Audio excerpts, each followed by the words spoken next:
Lebanon మీద Israel చేసినటువంటి దాడిలో 32 మంది చనిపోయారు నిన్న. దాంతో ఇరాన్ ఏం చేసింది? ఇరాన్ అమెరికా మధ్య జరిగినటువంటి ఒప్పందానికి తూట్లు పొడుస్తూ హార్మోజ్ జలసంధిని మళ్ళీ మూసేసింది. కాకపోతే మొదట చర్చలకి నిరాకరించింది. ఇప్పుడు మళ్ళీ స్విట్జర్లాండ్లో చర్చలు చేయడానికి ఒప్పుకుంది.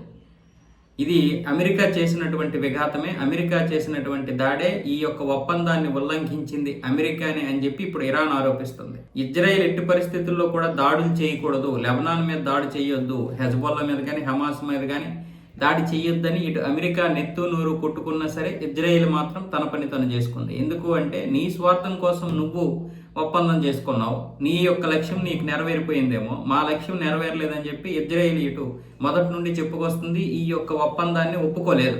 ఇలాంటి పరిస్థితుల్లో ఇప్పుడు ట్రంప్ మధ్యలో ఇజ్రాయెల్ని వదిలేసి ఒప్పందం చేసుకున్నాడు తన స్వార్థం కోసం. కాబట్టి మా దాడులు కొనసాగుతాయి, కాకపోతే వాళ్ళే కాల్పుల విరమణ ఒప్పందాన్ని ఉల్లంఘించారని చెప్పి ఇజ్రాయెల్ లెబనాన్లో ఉన్నటువంటి హెజ్బొల్లా మీద అలాగే అటు హూతీల మీద దాడి చేసింది. ఆ దాడిలో దగ్గర 32 మంది చనిపోయారు. దీన్ని నిరసిస్తూనే ఇరాన్ ఇప్పుడు హార్మోజ్ జలసంధిలో మొత్తం క్లోజ్ చేసింది. హార్మోజ్ జలసంధి ఇప్పుడిప్పుడే పడవలు కదులుతున్నాయి అన్న తరుణంలో ఈ యొక్క ఇదైతే జరిగింది.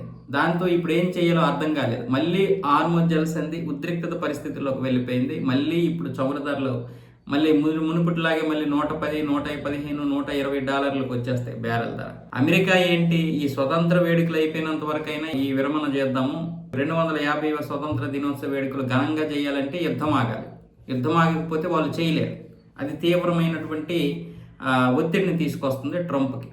ఇలాంటి నేపథ్యంలో ఈ ఒప్పందం కనుక కొనసాగితే ఇక మా యొక్క లక్ష్యాలు నెరవేరని అటు ఇజ్రాయెల్ కూడా ఇదే మంచి అదునుగా భావించి ఈ ఒప్పందానికి ఎలాగైనా తూట్లు పొడవాలి, ఈ ఒప్పందం జరగకూడదనే ఉద్దేశంతో అటు లెబనాన్ మీద దాడులు చేస్తూ ఉంది. ట్రంప్ అన్నాడు, మీరు దాడులు చేయకండి, ఈ ఒప్పందం ఆగిపోయే పరిస్థితులు ఉన్నాయి అని మీరు కొంచెం బుర్ర వాడండి అని నిన్న తిట్టాడు కదా.